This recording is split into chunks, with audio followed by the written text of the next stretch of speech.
Bad language warning.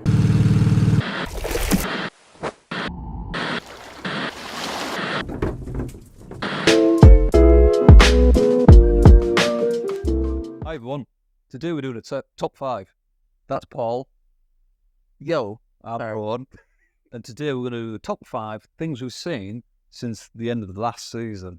Yes, we did one of these at the start of last season. So we're keeping that up. Which was about a year ago. About a year ago. Sure, in my video I said, we'll be back in a month. Never happened. Didn't happen. So are we going to do an actual top 5 or just 5? I think not in order. Yeah, this is like I've got no order to mine. I've got no order. I like the wall. Yeah. This is a 5 things, not a top 5 things. Go. Okay, I'll start with Furiosa. The Mad Max movie. The Mad Max, the follow-up to saga. George Miller directed it. Is it George Miller? Did they do The Crucible? George Miller, is that the one that did like Sin City and things like that? Is that George Miller? Oh, Right. Bill Miller. Oh, from Armstrong and Miller, the sketch comedy. Mad Max. Yes, okay. Anyway, if you don't know, the film called We don't. Furiosa, played by Anya Taylor-Joy, and Nice. Demetrius. He's played by Chris Hemsworth. Chris Hilms? What? Anyway, let's stop being a dick. Right, so I really like that. Yeah, I haven't seen it. It was just really good action set pieces, one after the other. Mm-hmm. It's 2.5 hours, but you wouldn't know it because it's so well paced. Have you seen the one leading into Road? Yeah, which was excellent as well. This for me was pretty much up there with it. I think I enjoyed it as much. Saw it at the cinema. I didn't see Fury Road at the cinema. I saw this at the cinema and it was amazing. That's the place to see these films. Just fantastic action, a breath of fresh air. Most action in like Marvel films and all that. It's pre-rendered crap that's just like you don't know what's going on and it's so predictable and like unimaginative, whereas this is the opposite. What was the last Marvel movie you watched? Mine was The Avengers. I think I didn't like the I first. rewatched the Avengers Endgame with Ollie. Did you watch all of them leading up to that? First time I didn't, so I didn't really enjoy it. But this one I'd watched more previous, so I enjoyed it more. Okay. Right, there you go. Over to you, Paul. Right, I don't get to see many movies because I'm when I go to cinema, it's mostly to watch things like Inside Out 2, which, to be fair, is fantastic. That's a quick little honourable mention there. Yeah. Have you seen Inside Out 2? No. See, if you didn't know, Paul's a paedophile, so that's why he goes. That's why he goes. So when he goes to cinema, he only goes to watch kids' films. And he has It's where I meet all my women. Yeah. And he gets popcorn and cuts a hole in the bottom and scours for kids. I just thought it clear. How could you make it clear? Yeah, I don't. Just to clarify. All right. Come on. Anyway, Get a shuffle. So, recently, there's only one film on my top 5. And I watched it the other week with no attention span. With my wife. I really don't. I think I might have ADHD, you know. I have. Anyway, All My Friends Hate Me. And the movie I watched is All My Friends Hate Me. Oh. Have you seen it? It's on Netflix. I've heard of it. Yeah. It's really good. It's got the main guy in it. The only thing I know him from is the show Siblings with Charlotte Ritchie. I forgot to write down any actors' names in this, so that's gonna go well. Yeah, but it's basically a guy who, without too many spoilers, he goes back to all posh toffs, and he goes back to see his uni friends after being away in Africa for like 5 years or so, and they throw him a birthday party. What was it? Oh, helping out charity work. And he goes back because they're throwing him a birthday party, and it's all leads into him being very insecure throughout the whole movie, and he's been dating one of them on and off for a while. But yeah, and there's a weird guy there the whole time. I don't want to throw too much in. Why did because it's a very good movie. I'd give it a solid 7.5 out of 10. Why did you like it? The twists and the turns. Yeah, it's well worth a watch. Yeah, kept me guessing. Maybe we'll put a graphic up just here. All my friends hate me. You should give it a watch. Yeah. Anyway, I'll go with what's got Perfect Days. Perfect Days. Yeah. I've heard of it. Very good. Directed by Wim Wenders, who did films such as Paris, Texas, which is one of my favourites. Alice in the Cities. It basically follows, what's the guy's name? Hirayama. And it's set in Tokyo, and he's a toilet cleaner. And it follows him as he goes around the various toilets cleaning them. But it's a very contemplative film, like meditative film. It's not. Where he just finds beauty in the small thing. He's very content. He has a camera, and his lunch break, he sits in the park, and he'll see like the light coming through some leaves. And then when he gets home after his shift, he just has it's Tokyo anyway, but his apartment's very small. There's not much there, very minimalist. He just has a row of cassette tapes. He'll put on a tape, listen, and then he reads a book, goes to sleep. And you see this at least 20 times. It just repeats. It's kind of like Groundhog Day, but he's happy. Whereas obviously Groundhog Day is the perfect day come in? Because he just has perfect days. Because he's just got so a perfectly happy. content life. Yeah, he just lives on his own. I mean, there's a glimpse. His sister turns up at one point where his niece turns up, and then his sister comes because his niece has run away from home.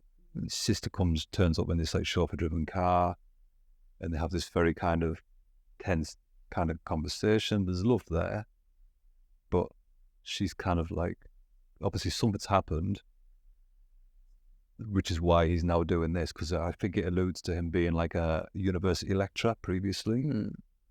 And I think that brings up some stuff. Anyway, the film keeps going, and then the end shot is just him driving down the road, and he's put his tape on in his little van. He always puts the tape on. He's got the music on, and he's like smiling away, but then he like goes from joy, and then he just starts crying, and then he starts smiling, and then he's like crying. So there's obviously stuff going on there. Very mad. And then it ends. But I loved it. It's just a really kind of slow-paced film. There's not much dialogue, but it's very Wim Wenders, and I thought it was excellent. Paris, Texas is in on our list to watch. Yeah, I love that. Me and Rohan get together every now and then to watch movies. Yeah, Go to the pub and then watch the movies. yeah. Similar kind of thing. All his centre on like one lead kind of role, that being a man generally, and he's a bit of a loner, or something's gone on, and they're travelling generally somewhere. But yeah, check it out. Check it out. And we'll put the graphic here. Yeah. That's going to be our thing now, because we got a space here. Good. Put the image. Image. So next one, Paul. So the rest of mine are TV. And a big shout out to Australian sitcom, Fisk. Fisk. Have you seen Fisk? I know of it. Graphic. It's So it's Kitty Flanagan, you know, the comedian. Yeah. She's written, directing, starring. Okay. And Aaron Chen. Yeah, Aaron Chen. Asian guy. He's. I guess that. Oh yeah. Yeah, Sam Campbell. Yeah. I like him. He's Sam Campbell's mate, but he's got Ryan. as big of a career as himself. Right. No, well, they appear a lot. If you've seen a lot of Sam Campbell stuff, you've probably seen a lot of Aaron Chen stuff. But yeah, he appears a lot on Australian television. It's just no one really watches Australian television. But yeah, he's incredibly funny, and I'd never really rated Kitty Flanagan much before watching the show, but she's hilarious in it too. Okay. It's set in a solicitor's office, and my voice. Yeah, the everyday struggles of working in a solicitor's office that does wills and stuff. But it's more about Kitty's life. Who's called, what's her first name? Fisk. Helen Tudor Fisk. Helen Fisk. Yeah, it's incredibly funny. It's one of the better sitcoms I've watched in Okay. recent years, and it's well worth a watch. It's all on ABC iView if you live in All Australia, because it's made by them. I'll say I might check it out, but I won't because there's so much stuff. There's so much stuff. We're just Anyway, what's your next one? My next one is a film called Housekeeping by a filmmaker called Bill Forsyth. He's Scottish. Any relation to Bruce? That was his lover. They married in 1923. No, it's not. He made Gregory's Girl I've heard and of it. Local Hero. I've seen Local We Hero. watched that together. Yeah, it's a good movie. Yeah. Graphic And, Local Hero. So it's basically these two young girls, their mother commits suicide. These two young girls basically go to live with their grandparents, the grandparents leave, and then their mother's sister, so their auntie, gets on the scene, and she's this eccentric lady called Aunt Sylvie. She's played by Christine Larty. Never seen her in my life, but she's brilliant, very charismatic. Something about this. Seen her in nothing actress. Nah. I think she went into TV. I think she was in Chicago Hope or something. So she takes over the looking after these two girls. She's really eccentric. She goes off and walks. She collects newspapers and blah blah blah. The two girls, one of them, so it's Ruth and Lucille. So I think it's Lucille gets a bit embarrassed by her because basically she turns them into outcasts in their little town where they live. Whereas Ruth warms to her. Ruth's a bit more similar, introverted, kind of on the fringes, like her Aunt Sylvie. But it's just a really, story-wise, it's nothing majorly happens, but it's just got this kind of surreal vibe to it, which Bill Forsyth, he has in his films. It's got this dreamy element. And I can... there's little sequences there where Aunt Sylvie takes Ruth to this island she's found, because they live in this kind of rural part of America. Yeah. And she's found this boat. So one of these days when she just goes off, because Aunt Sylvie doesn't work, so when they're at school, she's just off wandering around. But she's found this boat, and she takes Ruth, her niece, to this island where there's like this old abandoned house, and then when they're coming back again, it's dark, and they're just basically sleep on the water in this boat. You'd have to say it's very dreamy. One of my favourite endings. I won't tell you what happens, but this is just one of those films where it's like it just goes to another level in terms of like consciousness, in terms of it's the equivalent of like smoking a joint or something. Yeah. It kind of opens up. It has that feel. Watching it makes you feel a bit stoned, if you know what I mean. It's got this feel to it that takes you somewhere, transport you. And I loved it. And I really... How do you rate it compared to Local Hero? It might be on a par. Really? It might even have just surpassed it. I love it. It's just really nice. And it's one of those films, like all those films, there's no bad characters. There's no nastiness. They're all just decent people. It's just like a slice of life, but it's got this element, this surreal element to it. That elevates it to a different place. Okay. Yeah, loved it. That's going to hit again a lot today. Okay. My next one, another Aussie classic. Well, not an Aussie classic. It's another new something I discovered on iView. The Newsreader.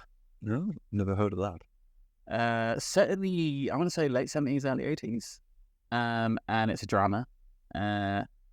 It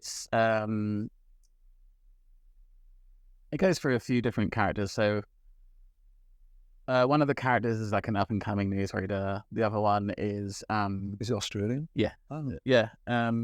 Set around a fictional news channel, rather than like, Seven or whatever.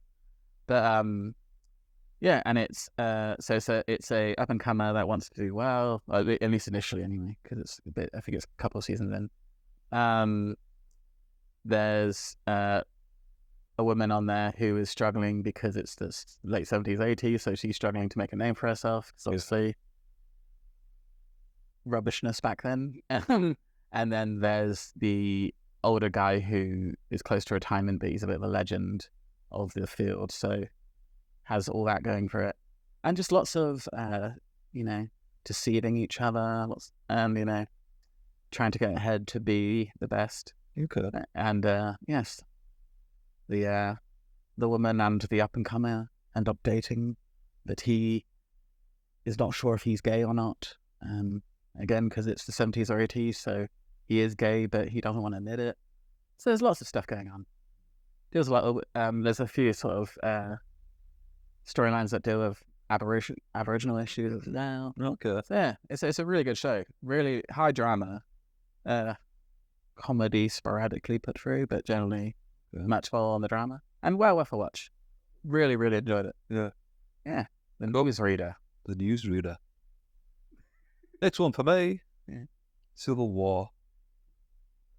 Captain America Civil War. No, I looked at my nerves at those. That's a good film.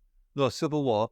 Alex Garland, who's becoming one of my favourite writer-directors. He wrote 28 Days Later. He wrote and directed Ex Machina. That was his first movie. And then he did Annihilation, which was Natalie Portman, which is on Netflix, which is a good one. And then he's done, is it called Men? I've not seen that one yet. And a TV show, Debs, which was very good. Damn. And then, so this is the last one that came out at the beginning of the year. Yeah. Civil War. Basically, it's a storyline is not too distant future. There's a civil war in America between the right and the left. It's coming up. Well, yeah, it's kind of like this could happen. Coming this Christmas. So it's basically follows these three reporters, photographers, as they travel to the White House to Washington D.C. because the rebellion, whatever you want to call it, they're very close to getting there, and they're going to take him as prisoner or assassinate him or whatever, and they want to be there when it happens. So it just follows them as they travel across America, all the strange nuts stuff they see, all the little skirmishes. Yeah, it's just excellent. And the final 15 minutes where they're in Washington, D.C., following these tanks as they go into the White House to get presidents, it was like loosely based on Trump. He's like a populist style president like Trump. It's amazing. It's very visceral and like very well done. It's kind of all like handheld footage, like most of the film is, and you feel like you're there. Yeah, excellent. Really. That works so well sometimes. Then you have an actual kind of film. And then because they use this thing where they're photographers, so that, like throughout the film, when stuff's happening, you would just get this snapshot of what they've taken, and it would go freeze frame, black and white, and it's done really well. Yeah, really enjoyed that. Oh, good. Maybe one that one. We could watch together. I'd love to watch that again. Very good. Sounds good to me. Yeah. Right. That's civil. You talking about like we're going to put something there. It's never going to happen. You're going to have to now. It's never going to happen. It's easy to do. Just a little picture in it. Yeah. There might be pictures. if it can be asked. Yeah. Were you a Game of Thrones fan? I loved it until like season 4 when you said. That's generally how most people think. Yes. I watched all of it and watched the disastrous last season. But I've also been watching House of the Dragon. Is that any good? It's really good. Good. Yeah. I'm going to check that out. Yes. Follows, for anyone that doesn't know, it's a massive show. But, follows the Targaryens 200 years before Game of Thrones. Before. And there's, similarly to Game of Thrones, there's a power struggle going on. Yeah. Who is the first season is all about a fight over who the heir is going to be. And then the king dies, and then the wrong person gets appointed. I'm spoiling a lot for you because you said you were going to watch it. Again, I've got no memory. Yeah. Worried. Oh, that's fine then. And then, yes, so, and then the second season is about who the rightful king is and warring over that. Okay. And it was cut short. HBO did not give them enough episodes, and it was really annoying because when I watched the last episode, I wasn't aware. I was like, oh, this is getting really good. And then I now have to wait 2 years. Really? That's how the first season? No, so the second season was given 2 episodes less. What does that mean? And like, you're supposed to have 10 and it was given 8. Yeah, but had they written 10? I think they had to compact the storylines. But so did it end on a cliff. It end on a cliffhanger. Is it always going to end on a cliffhanger though? Potentially, yeah. But it was really, it was really, I can't wait for next episode kind of thing. And then knowing that that episode isn't going to come for 2 years. Yeah. Yeah. So you've got 2 years to watch 18 episodes. Is there a lot of that in the series? Is it similar to like the first 3 seasons? Yeah, it's a lot well paced. It's a lot better paced. Yeah, They do implore a bit of the sort of time travel-y things, but the thing is, yeah, the first 3 seasons are great, and then it goes to crap because the guy didn't write. He hadn't written the books yet. Oh, I think is this based? I think that was from about 6 onwards. It's based on 2 books, but they're really sort of fleshing it out. I don't know. I might watch it. I think it's 2 books, maybe 1 book.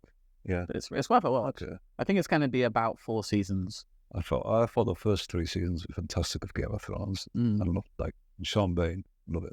Yeah, and then they cut him off literally. I just didn't see that happening coming. Anyway, what's your last one? So my last one, excuse me, is it's a YouTube video. Stealth camping on the smallest roundabout yet.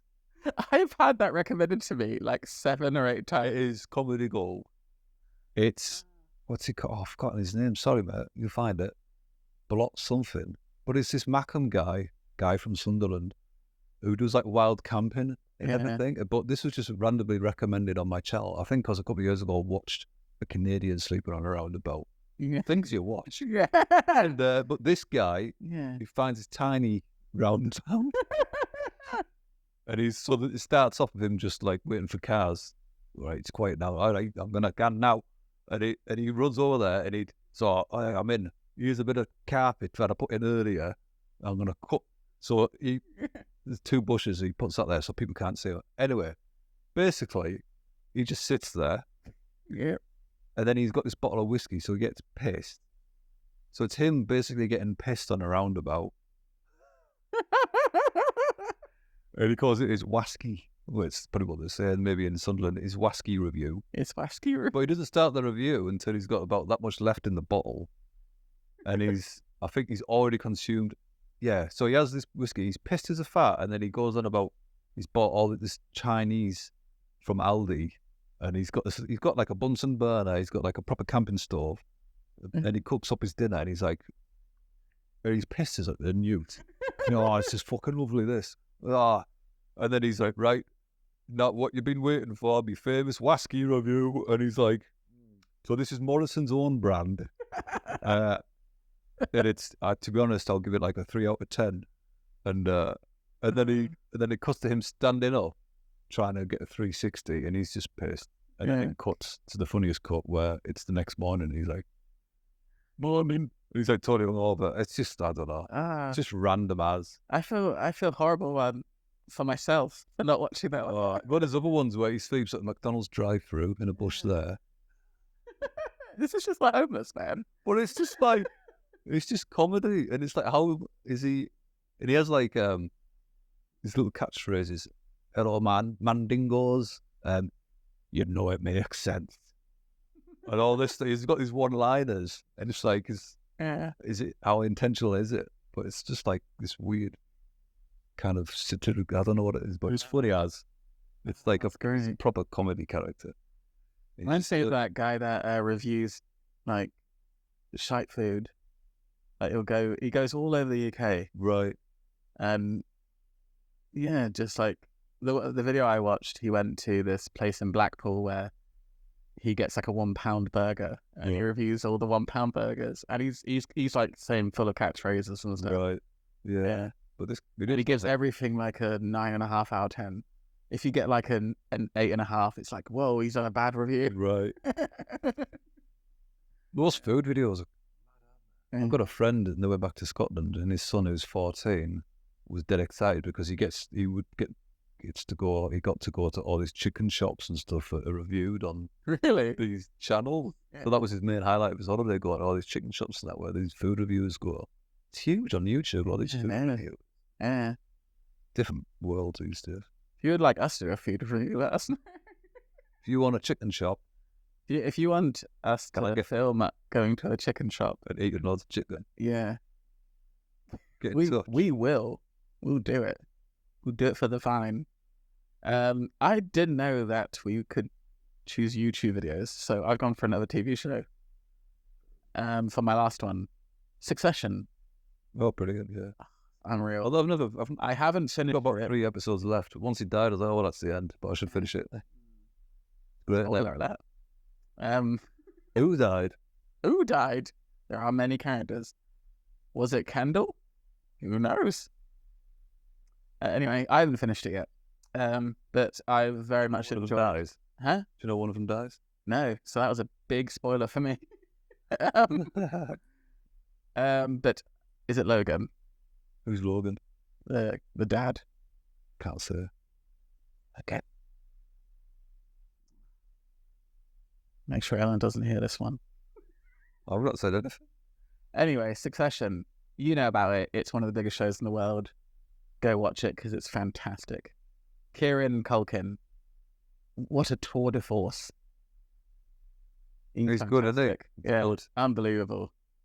Yeah, I remember seeing him in Fargo season 2, and I was like, oh, he's a good actor. I only saw him in Home Alone as Fuller. Yeah. Fuller, go easy on the Pepsi. That's right. Now, as his highlight, Did he piss the bed? only for that. With his glasses. Yeah. That's what I remember. Give him Him. daggers at He was McCauley. potentially in The Little Rascals. I think it was. Anyway, That was a big rascal. that was our top 5 since the last season. Any bonus honourable mentions? No. I was going to include Past Lives. What's that? It was a film about these 2 South Korean kids, and one of them moves to America and gets married, blah, blah, blah. But they're like friends, kind of boyfriend and girlfriend-y, only like 10-year-old. I can't go into it, but it's a good film. Watch it. It made me cry.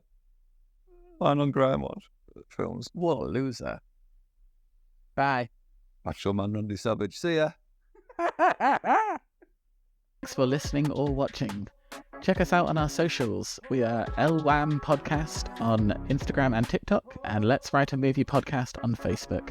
That's LWAM Podcast. Cheers.